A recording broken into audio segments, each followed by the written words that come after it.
मैं अपने कपड़ों को अलमारी में ठीक से रख रही थी कि तभी मेरी एक सहेली मेरे पास आई और बोली, रेखा सुनो, तुम्हें अनाथालय की मालकिन बुला रही है। जाओ, जाकर उनकी बात सुनकर आ जाओ। मेरी सहेली मुझे ये कहकर वहां से चली गई।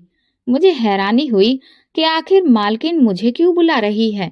वो औरत तो किसी से सीधे मुंह बात तक नहीं करती, और अब आज अचानक मुझे अपने पास बुलाने का उसका क्या मकसद हो सकता है। जरूर वो किसी बात या कमी को ढूंढकर मुझे डांटने के लिए ही बुला रही होगी। अपने दिल ही दिल में ये सोचती हुई मैं अनाथालय की मालकिन के कमरे की तरफ बढ़ने लगी। मैंने दरवाजा खटखटाया तो उसने मुझे अंदर आने के लिए कहा। आज उसका चेहरा रोजाना के मुकाबले बहुत ज्यादा खिला हुआ लग रहा था। ऐसा लग रहा था कि आज जैसे वो बहुत खुश मिजाज मूड में है। ये देखकर मुझे हैरानी तो हुई थी, क्योंकि उसका मूड अक्सर बहुत खराब रहता था। वो औरत तो हर वक्त दूसरों पर बस चिल्लाती रहती थी। इसके अलावा उसके पास और कोई काम नहीं था। उसका सबसे पसंदीदा शौक तो लोगों को परेशान करना और उन्हें नीचा दिखाना था। इस वजह से मेरी भी उससे कई बार बहस हो चुकी थी। मैं अंदर गई तो उसने मुझसे कहा, अरे रेखा, देखो तुमसे कोई मिलने आया है। मैंने सामने की तरफ देखा तो वहां सोफे पर एक नौजवान बैठा हुआ था और उसके साथ एक औरत भी मौजूद थी। मैंने हैरानी से उन्हें देखते हुए सोचने लगी, ये कौन लोग हैं, क्योंकि मैं तो इन्हें जानती भी नहीं थी और इतने सालों में इस अनाथालय में मुझे कोई मिलने भी नहीं आया। मैंने धीरे से उन्हें नमस्ते किया। फिर मालकिन ने मेरा उनसे परिचय करवाया और कहा, ये रेखा है। जब ये 1 महीने की थी तब इसका बाप इसे यहाँ छोड़कर चला गया था। इसके बाद से हम इसे अनाथालय में ही पाल पोस रहे हैं। मुझे मालकिन की बातें समझ में नहीं आ रही थी।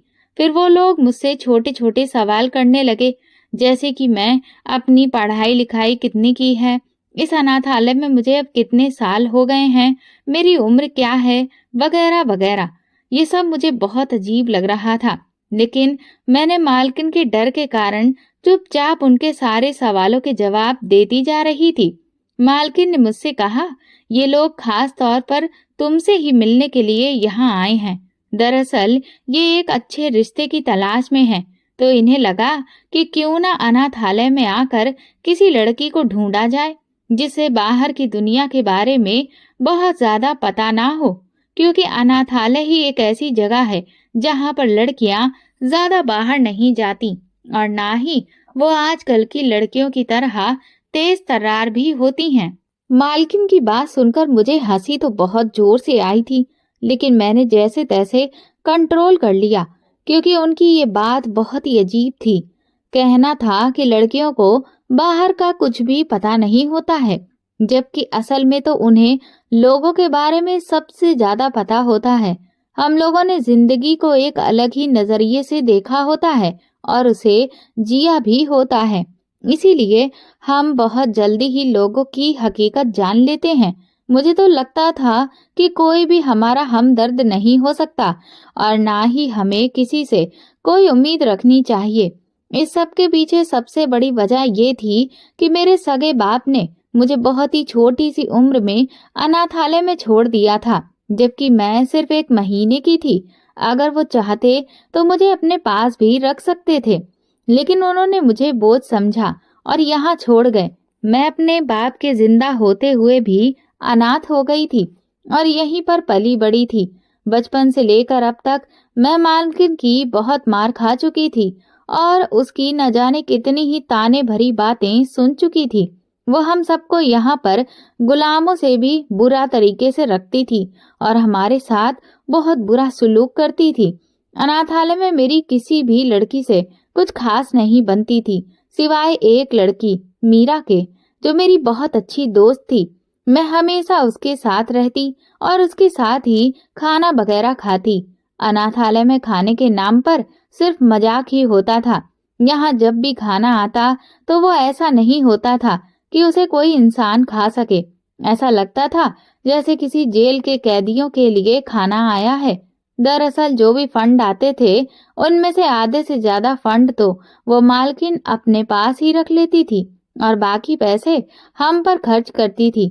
अनाथालय की सफाई भी हम लोग मिलकर करते थे और पढ़ाई के नाम पर भी मालकिन ने हमारे साथ मजाक किया था। उसने एक ऐसे टीचर को हमें पढ़ाने के लिए बुलवाया था जिसे कोई भी अनुभव नहीं था और जो हमें पढ़ाने में कोई खास दिलचस्पी भी नहीं लेती थी। हालांकि उसे पैसे अलग से मिलते थे। वो तो एक चोर थी। उसे कहना ये बिल्कुल ठीक ही था। जो पैसे हमारी भलाई और सुधार में लगाए जाने चाहिए थे वो सारे पैसे अपने पास रखती थी और खुद ऐसो आराम की जिंदगी जी रही थी। अनाथालय की मालकिन बहुत मोटी थी और मुझे बहुत बुरी लगती थी। वैसे भी यहाँ पर कोई भी ऐसी लड़की नहीं थी जिसे अनाथालय की मालकिन पसंद हो।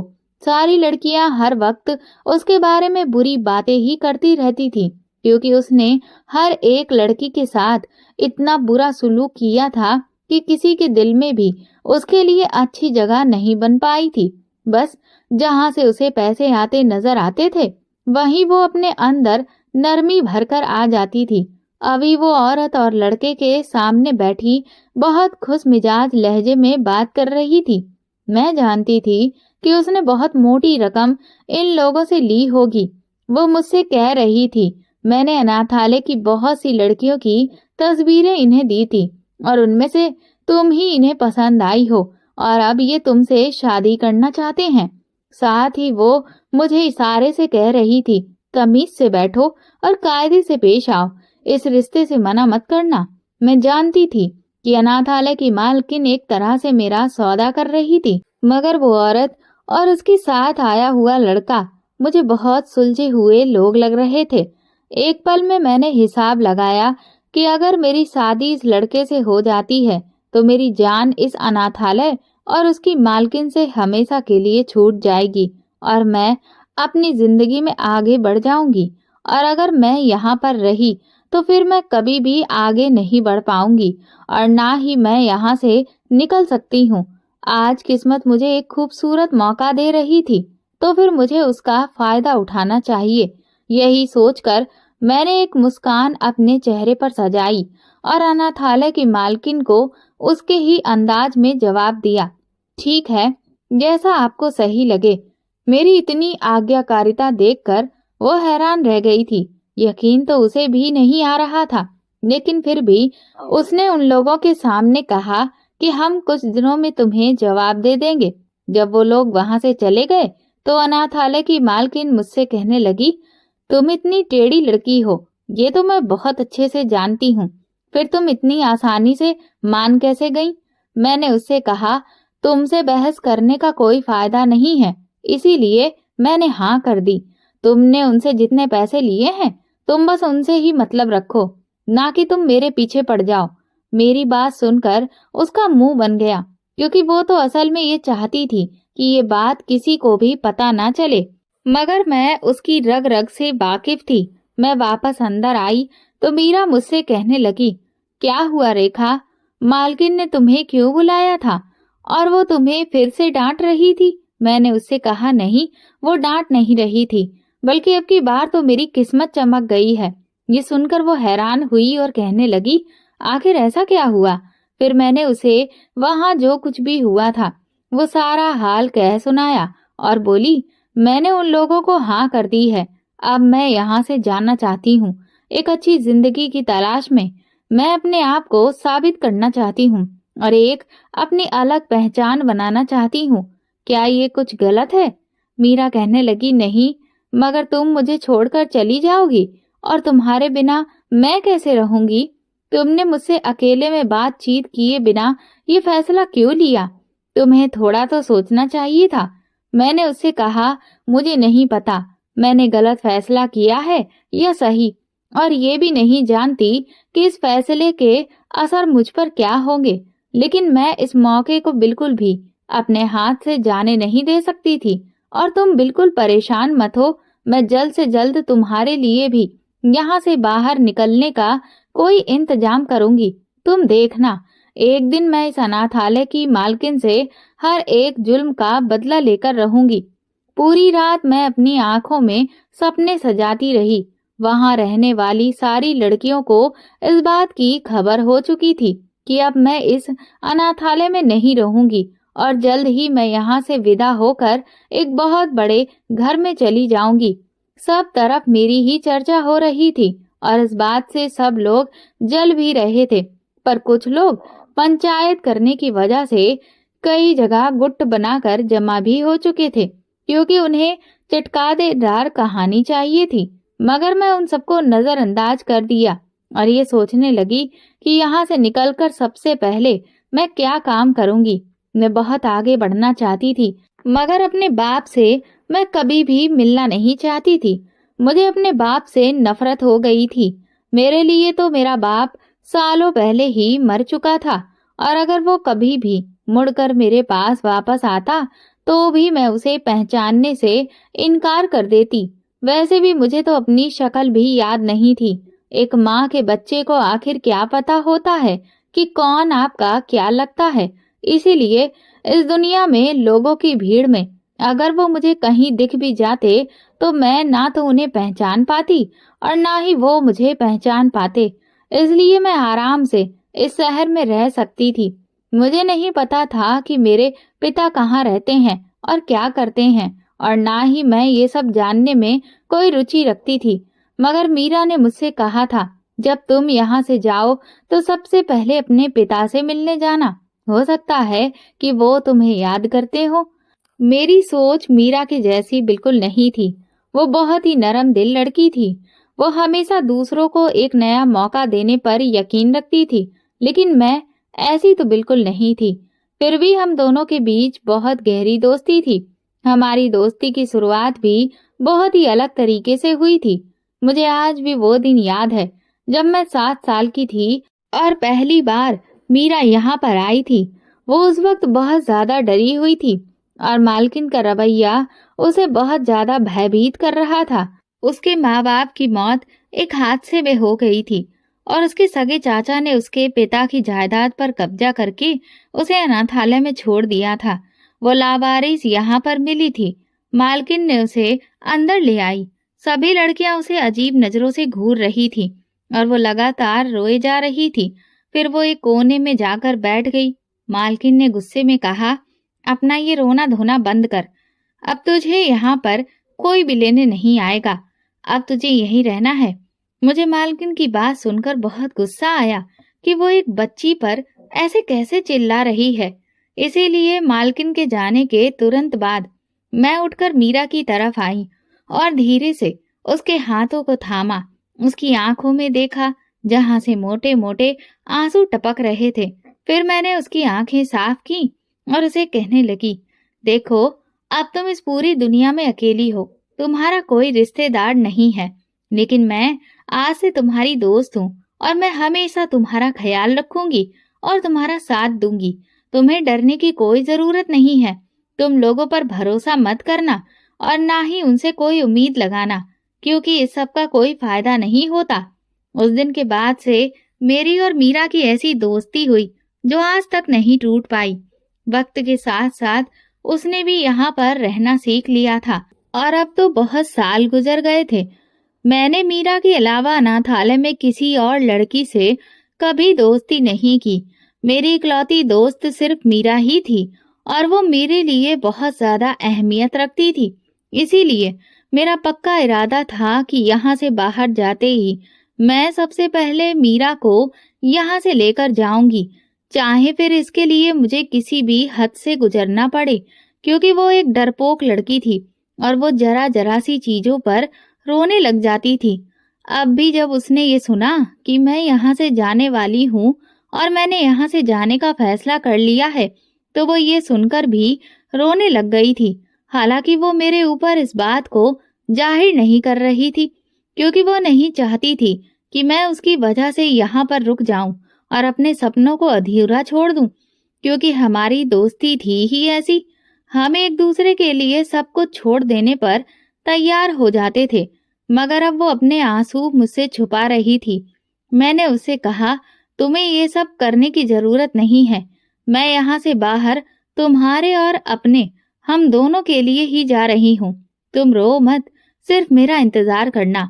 वो बार बार मुझसे इस बात का जिक्र करती थी कि कहीं वो लोग तुम्हारे साथ कुछ गलत ना कर दें।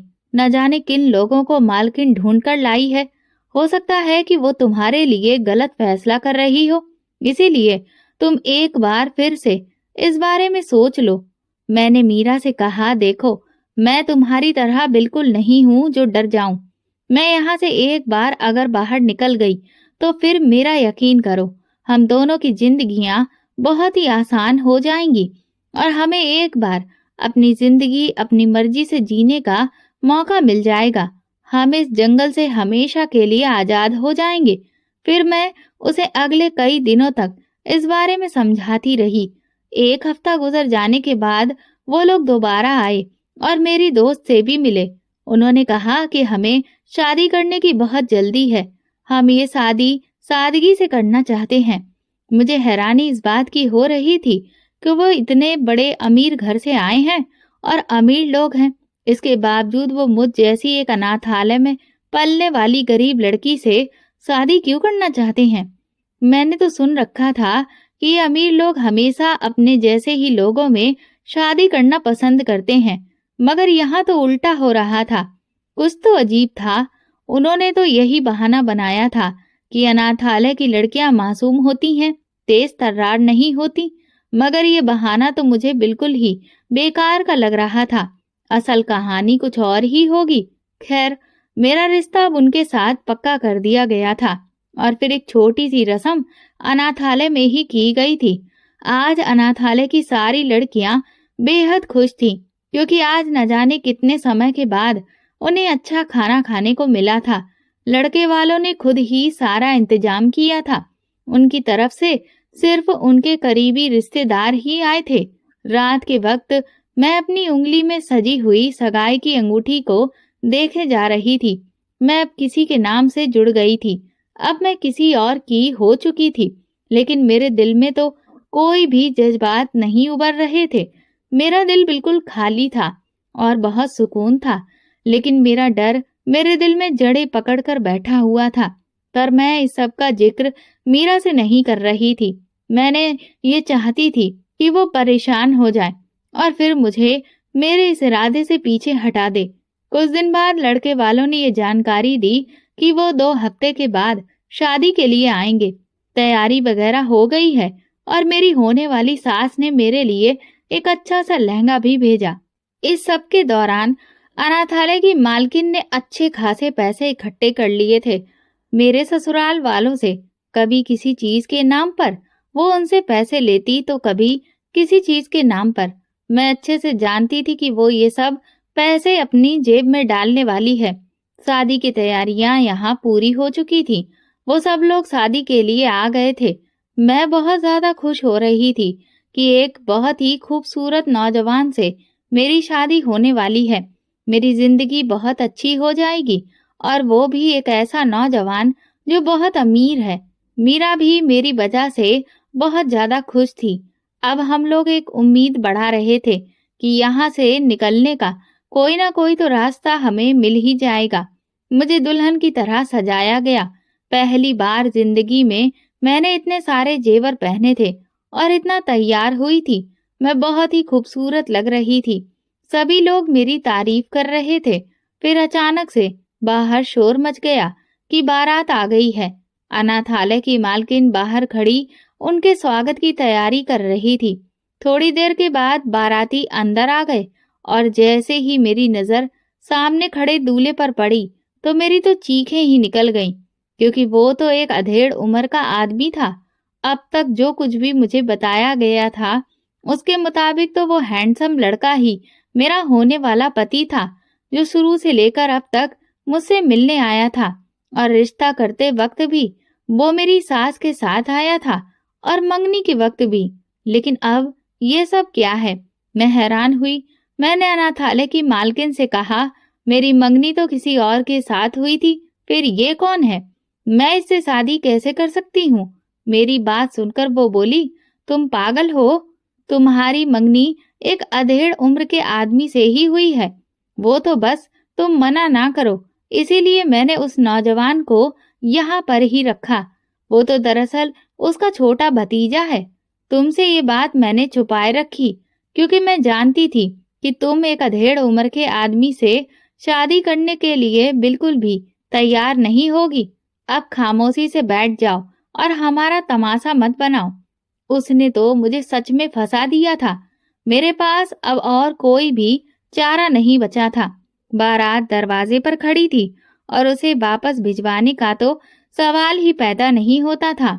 मीरा ने मुझे तसल्ली दी और कहा, तुम बिल्कुल भी फिक्र मत करो। अगर तुम ये शादी नहीं करना चाहती हो तो अभी इसी वक्त मना कर दो। तुम्हारे साथ कोई भी जबरदस्ती नहीं कर सकता। लेकिन फिर मैंने सोचा कि अगर मैं मना कर दूंगी तो मेरे सपने पूरे कैसे होंगे? मैं यहाँ से बाहर कैसे निकलूंगी? एक बार मैं यहाँ से निकल लूं तो मैं अपने सपनों को कैसे भी पूरा कर लूंगी। यही सोचकर मैंने शादी के लिए हाँ कर दी। शादी हो जाने के बाद मेरे जज्बात बिल्कुल ही अलग हो गए थे। मुझे बहुत गुस्सा आ रहा था। ऐसा लग रहा था जैसे मेरे सारे सपने छीन लिए गए हों। शादी के बाद मेरी सास मेरे पास आई और कहने लगी, तुम्हारी विदाई भी हम आज ही करेंगे। हालांकि इससे पहले ये बात की ही नहीं गई थी कि विदाई शादी वाले दिन ही की जाएगी। बहरहाल अब मैं कुछ भी बोलती, कुछ भी करती तो इसका कोई भी फायदा नहीं होने वाला था। ये बात तो मुझे समझ में आ गई थी। मेरी भी बहुत ज्यादा परेशानी हो रही थी क्योंकि ये सब लोग बहुत ही अजीब तरह से बर्ताव कर रहे थे। ऐसा लग रहा था जैसे ये सबके सब झूठ बोलने में बहुत ही माहिर हैं और ये जो झूठ बोला गया था ये कोई छोटा नहीं था। ये बात तो उन्हें पहले बता देनी चाहिए थी कि विदाई आज ही होगी। मैं जानती थी कि ये सब अनाथालय की मालकिन की चाल है। उसे तो बस पैसे चाहिए थे जो उसे मिल गए थे। मेरी जिंदगी बर्बाद हो या ना हो इस बात से उसको कोई भी लेना देना नहीं था। ना चाहते हुए भी मुझे विदा होकर उन लोगों के साथ जाना पड़ा था। रास्ते भर वो लोग अजीब तरह से छुप छुप कर बातें कर रहे थे। उनकी बातें मुझे ठीक से सुनाई नहीं दे रही थी, लेकिन ऐसा लगता था कि जैसे कोई ऐसी चीज है जिससे मैं अनजान हूँ और मुझे इस बारे में कुछ भी पता नहीं है। रास्ते में मुझे इस बात का एहसास हुआ कि जिसे मैं अपनी सास समझ रही हूँ वो दरअसल एक नौजवान की माँ है। कितना अजीब हो रहा था ना। अब ना जाने आगे जाकर किन किन रहस्यों से पर्दे उठने वाले थे। मैं अपने आप को अपने आने वाले वक्त के लिए तैयार कर रही थी। मैं इतनी बड़ी गाड़ी में आज पहली बार बैठी थी। इसमें तो कोई शक नहीं था कि ये लोग बहुत ही ज्यादा पैसे वाले थे। एक पल के लिए तो मैंने सोचा कि क्या पता ये सब जो मैं देख रही हूँ ये भी सब धोखा हो। ये लोग खुद को अमीर दिखाकर मुझे धोखे से अपने साथ ले जा रहे हूँ। मगर फिर मैंने खुद को तसल्ली दी कि ऐसा नहीं है। उनके भाव भाषा से ही लग रहा था कि ये लोग बहुत ज्यादा पैसे वाले हैं। 1 घंटे के लंबे सफर के बाद हम लोग एक आलीशान बंगले के बाहर आकर रुक गए थे। इतनी बड़ी कोठी, इतना आलीशान बंगला मैंने अपनी जिंदगी में कभी नहीं देखा था। मेरा दिल तो खुशी से भर गया था कि अब इस बंगले पर मैं राज करूंगी।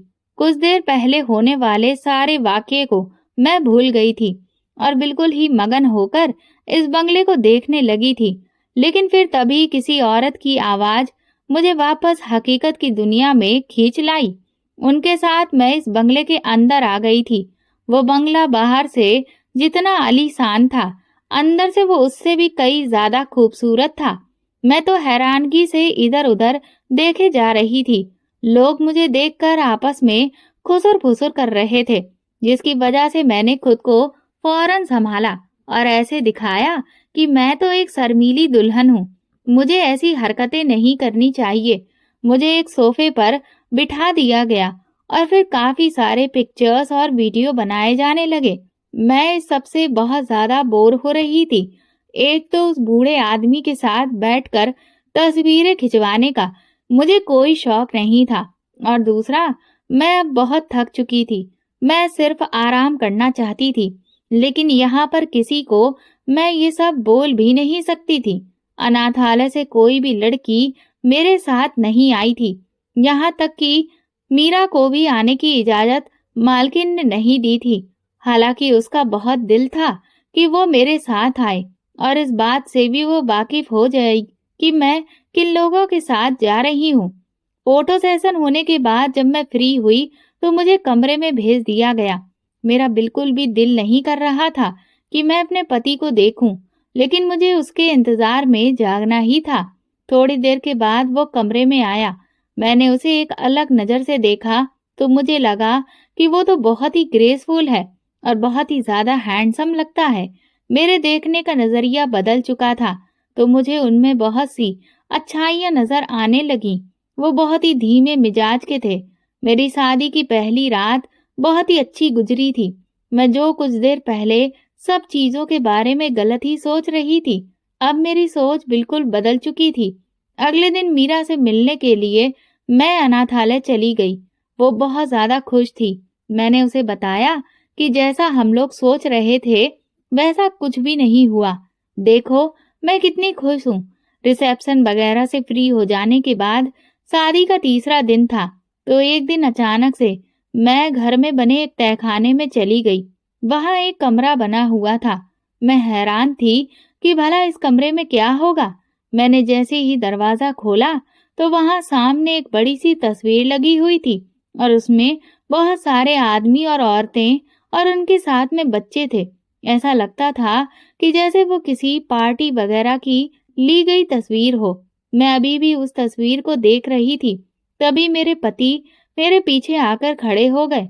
उन्होंने मुझे बताया कि ये तस्वीर मेरे एक बहुत ही अच्छे दोस्त की है। अब वो मुझसे बात नहीं करता, लेकिन एक वक्त हम एक पार्टी में गए थे और उसकी पत्नी भी वहां पर आई थी। फिर हमारे सभी दोस्तों ने मिलकर एक साथ तस्वीरें खिंचवाई थी। अपने कारोबार में व्यस्त हो जाने के बाद वक्त गुजरने का पता ही नहीं चला मुझे, इसीलिए मैं कभी शादी कर ही नहीं सका। अब जबकि मैंने शादी की है तो मैं खुश हूँ कि मुझे इतनी प्यारी बीवी मिली है। मैं उनकी ये बात सुनकर मुस्कुराहट के साथ खिल उठी। मेरे दिन यूं ही खूबसूरती से गुजर रहे थे कि एक दिन उन्होंने मुझसे कहा कि मुझे तुमसे एक बहुत ही जरूरी बात करनी है। उन्हें इस तरह परेशान होते हुए मैंने देखा तो मैं हैरान रह गई। मैंने कहा, आखिर ऐसी क्या बात हो गई जो आप इतना परेशान लग रहे हैं? क्या कोई बहुत बड़ी परेशानी आ गई है? उन्होंने फिर मुझे धीरे धीरे बताना शुरू किया कि तुम्हारे पिता तुम्हें ढूंढते हुए हमारे घर पर आए हैं। ये सुनकर तो मैं जैसे दंग रह गई। मैंने कभी सोचा भी नहीं था कि मेरे पिता मुझे ढूंढते हुए आएंगे। उन्होंने मुझे बताया कि वो अनाथालय गए थे और फिर वहीं से उन्हें पता चला कि तुम्हारी शादी हो गई है। और हैरत की बात तो ये है कि तुम्हारे पिता ही दरअसल मेरे वो दोस्त हैं जो उस दिन तस्वीर में मौजूद थे। मैंने कभी सोचा भी नहीं था कि तुम मेरे इस दोस्त की बेटी होगी। ये कैसा इत्तेफाक है। मैं तो सदमे से चुपचाप बैठी रह गई। फिर मेरे पति ने मुझसे कहा कि वो तुमसे मिलना चाहते हैं और एक बार बात करना चाहते हैं। अगर तुम चाहो तो उनसे जाकर मिल लो। मैंने गुस्से में कहा, नहीं, उन्होंने इतने सालों में कभी भी मेरी परवाह नहीं की और मुझे अनाथालय में डाल दिया, तो अब वो मुझसे मिलने क्यों आ रहे हैं?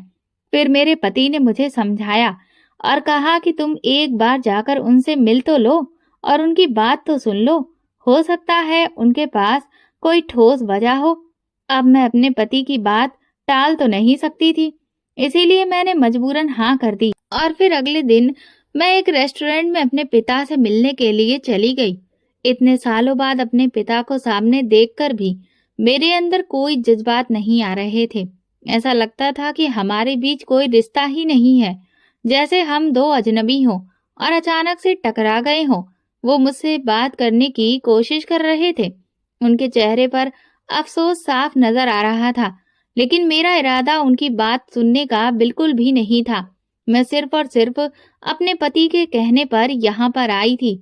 फिर मेरे बाप ने हिम्मत करके कहना शुरू किया, मैं जानता हूँ कि मैंने बहुत बड़ी गलती की। तुम्हें और उस अनाथालय में छोड़कर आने के बाद मैंने अपनी नई जिंदगी शुरू कर ली थी। मैं अपनी दूसरी पत्नी के साथ हंसी खुशी रह रहा था, लेकिन कई साल बीत जाने के बाद मेरे यहाँ एक ही औलाद नहीं हुई, इसीलिए मैंने उसे तलाक दे दिया और एक बार फिर से शादी की। तीसरी बीवी से मेरी एक बेटी हुई, लेकिन फिर वो मुझे छोड़कर चली गई। मेरी तीसरी पत्नी मुझे बिल्कुल भी पसंद नहीं करती थी। उसका कहना था कि मैं एक खुदगर्ज इंसान हूँ और इसमें कोई शक भी नहीं है कि मैं खुदगर्जी में ही तुम्हें अनाथालय में डाल दिया था और तुम्हारा कभी ख्याल भी नहीं किया था। और जिस बेटी को मैं अपने साथ रखना चाहता था, वो खुद ही मेरे साथ अब नहीं रहना चाहती थी।